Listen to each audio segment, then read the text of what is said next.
السلام عليكم ورحمة الله. اهلا بيكم حبايب اكله مصريه. النهارده ان شاء الله حبايبي جايبين فيديو مهم جدا جدا. طبعا انا الحمد لله بنشر لكم الفيديوهات اللي انا بستفيد منها على القناه. فالنهارده ان شاء الله جايبه لكم فيديو مهم جدا للاطفال الصغيرين اللي صدرهم بيوجعهم وبيكون عندهم التهاب رئوي او التهاب شعبي. طبعا يا جماعه في ناس كده حاجه مهمه جدا جدا الناس غفلانه عنها، بس والله مفيده جدا جدا.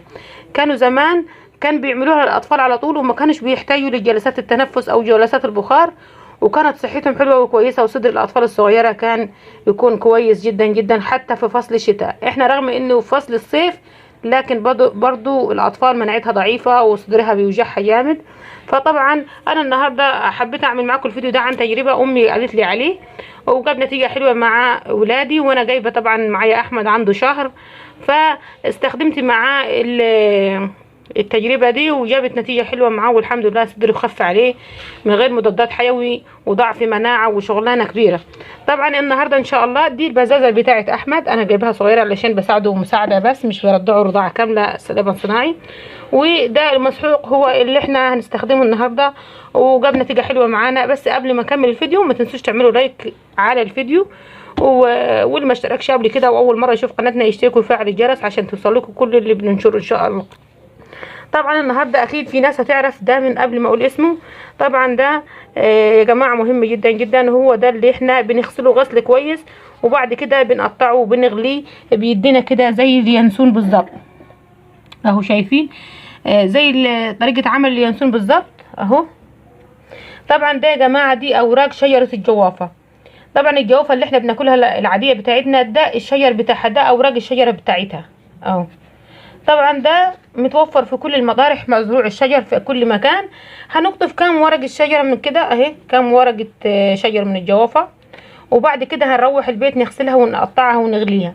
بعد ما نغليها نصفيها كويس ونعمل منها الببرونه بتاعه الطفل. يعني مثلا معيار الببرونه دي بتاخد معلقتين لبن.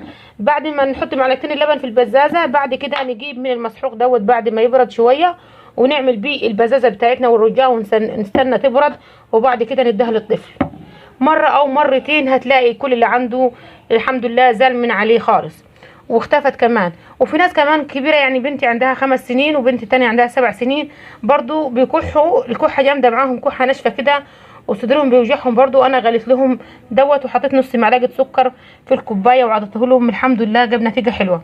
طبعا نصيحة امي جابت نتيجة هايلة مع ولادي، فعشان كده حبيت اصور معاكم الفيديو ده. مهم جدا يا جماعة استخدموه والله هيجيب نتيجة هايلة.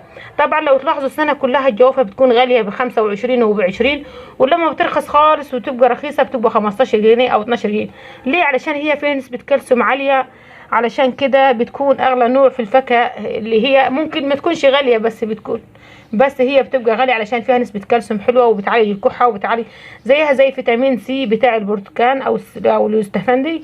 علشان كده هي فيها فايدة حتى في الأوراق بتاعتها، يعني حتى الفايدة بتاعتها في أوراق الجوافة بتاعتها في الورق بتاع الشجر بتاعها. علشان كده أنا بقول لكم إنه النتيجة دي حلوة جدا جدا، بتعملها كل الستات زمان كانوا بيعملوها وكانت بتجيب نتيجة حلوة مع أولادهم. علشان كده النهاردة عملت التجربة معاكم علشان الكل يستفيد منها. إن شاء الله هتجربوها بإذن الله وهتجيب نتيجة حلوة معاكم، وهتقولوا لي في التعليقات إنها كانت كويسة وإنها جابت نتيجة حلوة مع الاطفال والكبار برضو. يعني حتى الكبار اللي يكون صدرهم موجعهم او بيكحوا فبيعملوا بيغلوه كويس وممكن يشربوه من غير سكر او ممكن يحطوا نص معلقه سكر في الكوبايه زي كده اهي. تمام كده انا قلت لكم على كل الفوائد اوراق الجوافه. ما تنسوش تعملوا لنا لايك على الفيديو وتكتبوا لنا لو في ناس جربتها كمان تكتب لنا في التعليقات انها جربت ورق الشجر بتاع الجوافه وجاب نتيجه حلوه معاه.